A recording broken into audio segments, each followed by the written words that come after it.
What is up, everybody, and welcome back to the Real Guys podcast. I'm actually here Valentine's special. for a movie that's not even on Valentine's Day.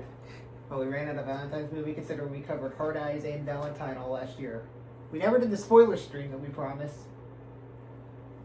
I mean, So, killer reveals were bad. in Hard Eyes? Yes. So, today we've got an interesting movie. Josh watched it for the first time last night. The Orgy Express. But before that, coming up on the channel, we've got some stuff. Like what? A lot of Scream stuff. Yes, diving into my favorite horror franchise. And then we're going to redo the podcast on Fear Farm 1 and 2. Fuck no. We're not redoing the podcast, but today's movie. Cherry Falls. Yikes. So I've seen this a few times. Josh got treated to it for the very first time last night. I don't think treated's the right word. I've seen worse. Yes, but this was pretty bad. I mean, everybody in this town is just really fucking weird. They're all horny. The parents want to fuck their kids. The teachers want to fuck the students. One of the teachers wants to fuck his student that ends up being his sister. More into that later. Like, So, with further ado, this movie is basically like we open it and there's these couple, they're about to go all the way, but then the girl's like, no.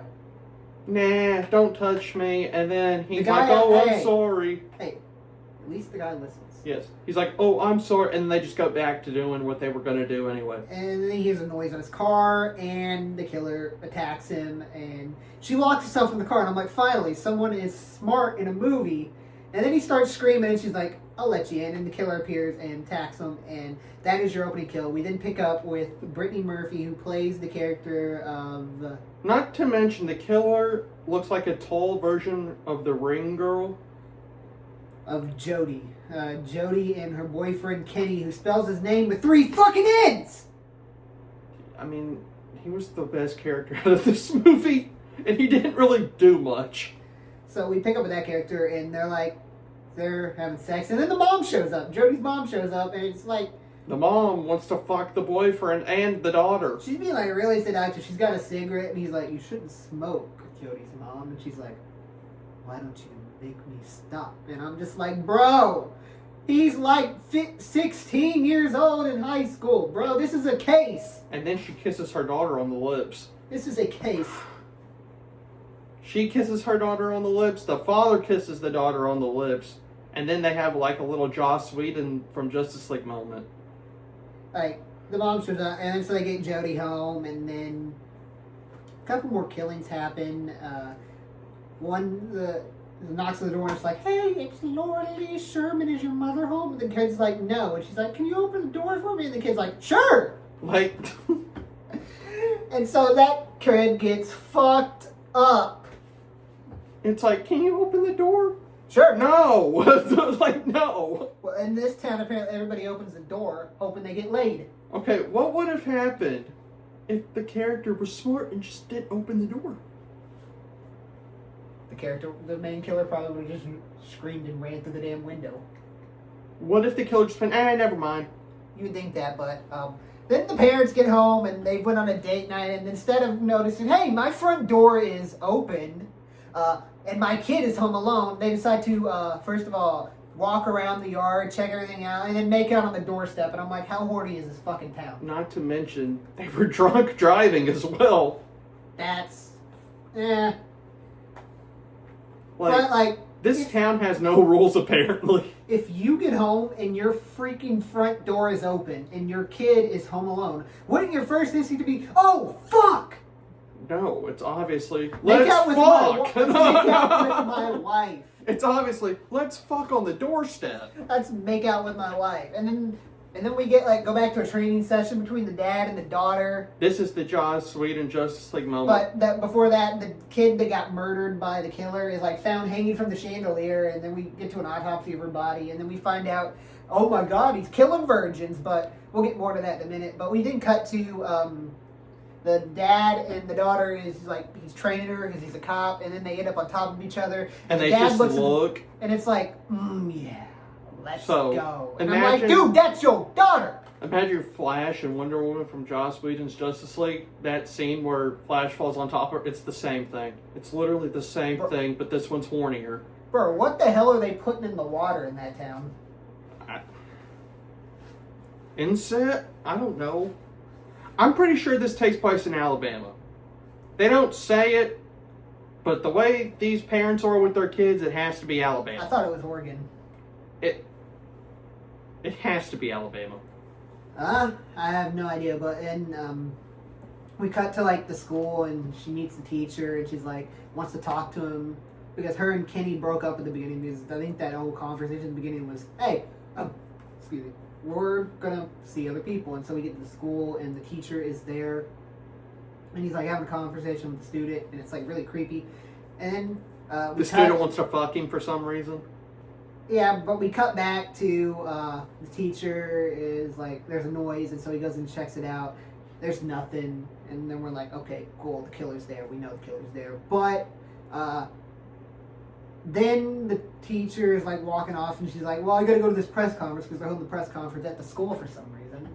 And so they're oh, because they said there wasn't a place big enough for all the parents.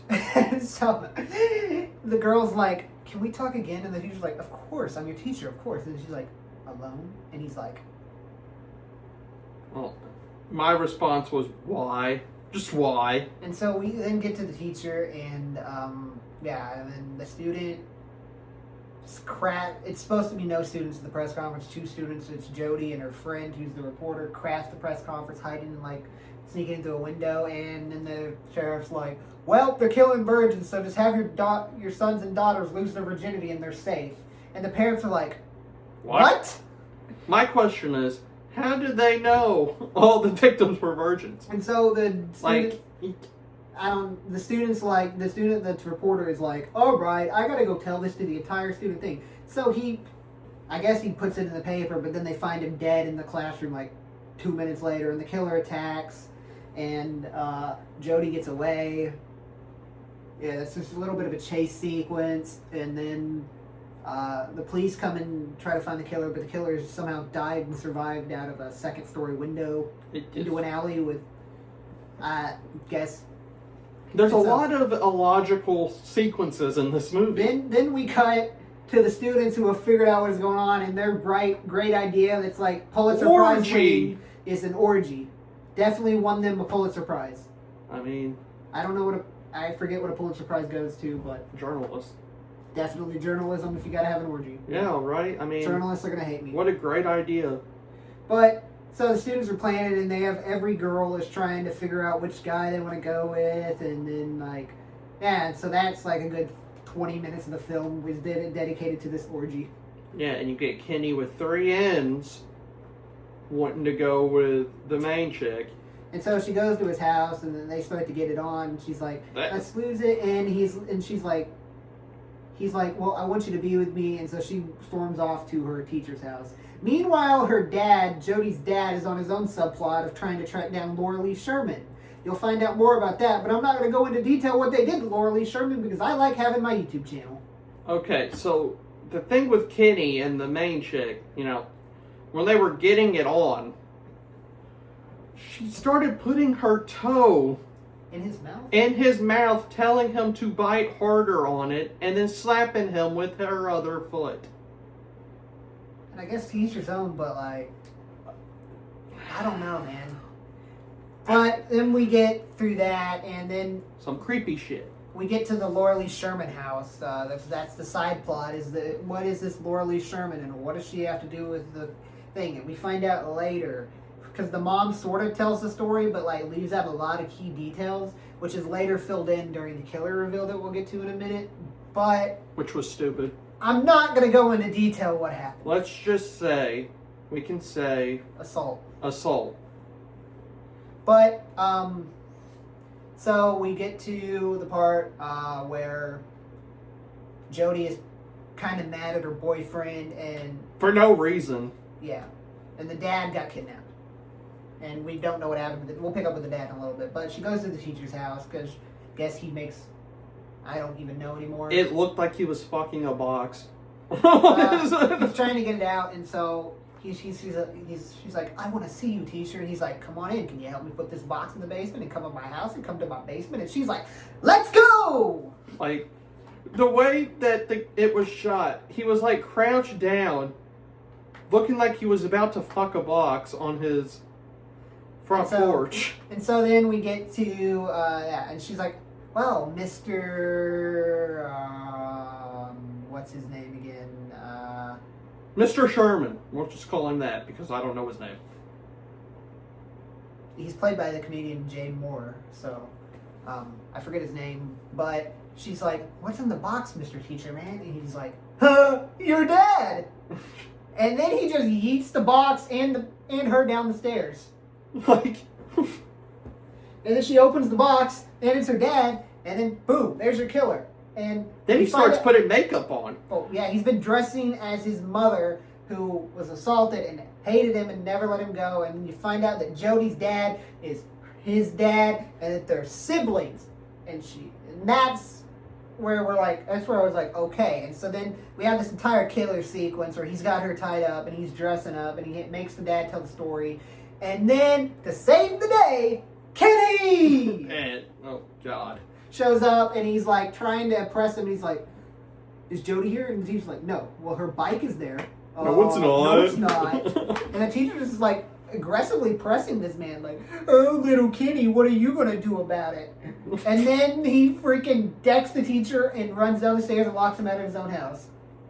And he finds him because Jodie's dad chair falls over because he finally gets out of the thing and he starts freeing him.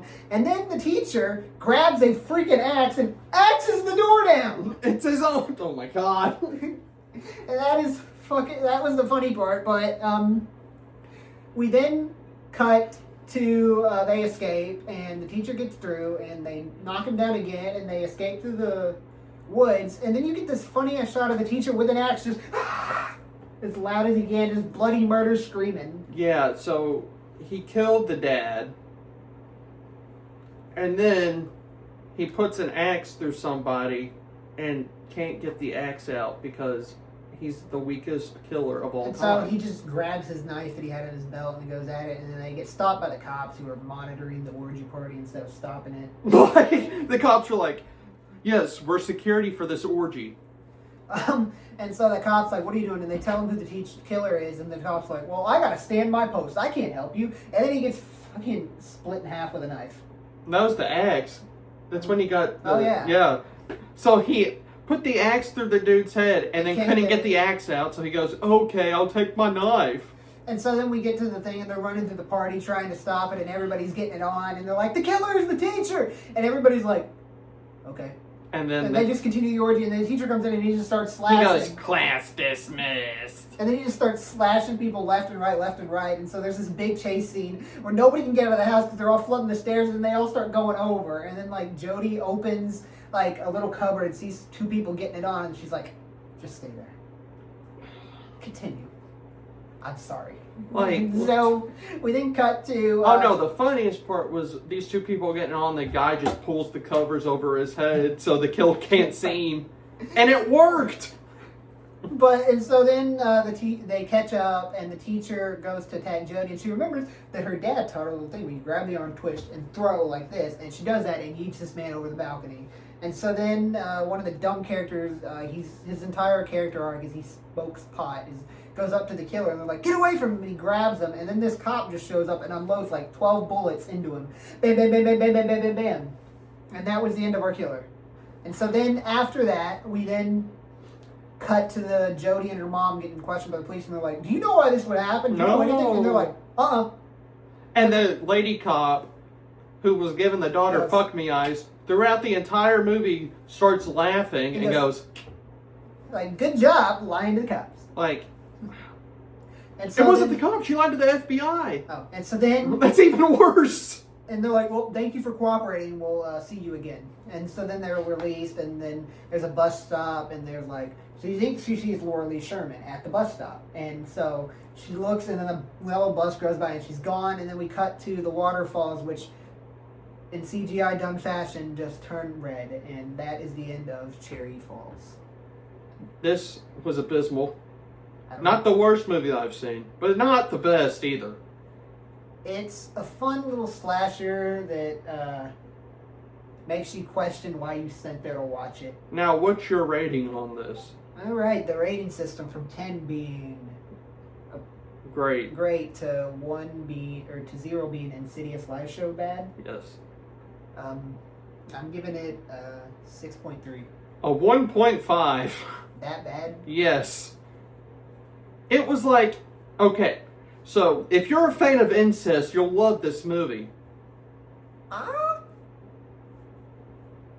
It's the whole town just wants to fuck each other. I give it a 6.3 because it's not great, but I've seen worse. I've seen worse too. This is not the worst review. That was Fear Farm that I gave a 0. So, Yeah. it's better than that. Personally, I think that this movie, it was originally supposed to go to theaters. I found that out reading research about it, and you're like, okay. And so then they couldn't get a distribution because of the ratings board, because the director filmed some fucked up shit, and the orgy was completely all naked, and With minors.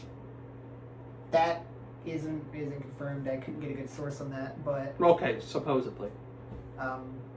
and so then you find out, and I don't know what happened, but USA Network bought it, and this is still to this day the most expensive made-for-TV film ever made, and it was originally going to theaters, so that's an interesting thing you find out about it. But this movie still shows on TV to this day, but mainly it's been on Screen Factory, which is the way I got it. I watched this like 3 years ago, and I've showed it to everybody, and it's not a bad movie, but it's not the greatest horror movie ever made. It's The direction that the director took with this was good. The writing, not so much. the writing is just like, you're just wondering if like halfway this movie everybody's gonna stop killing each other and just get it on. This killer makes Norman Bates look 10 times better. Like Norman Bates would walk into this movie and be like, "Hey, yo, man, what the hell?"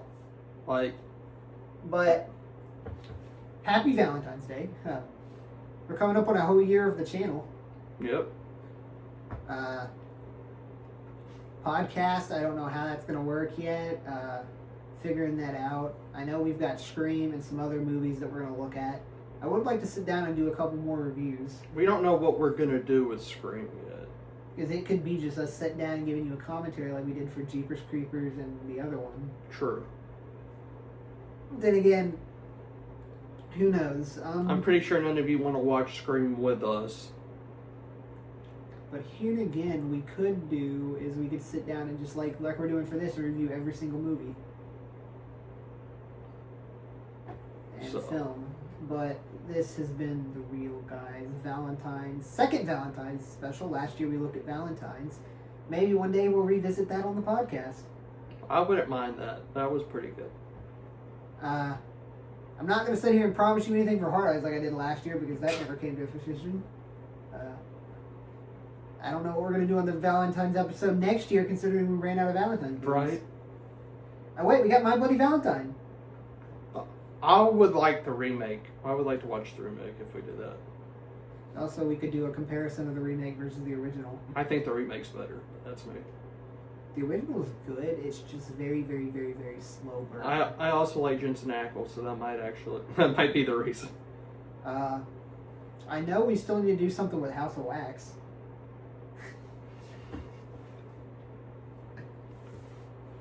My grade for that, he knows I don't like it very much. My grade for that is not as bad as he would think.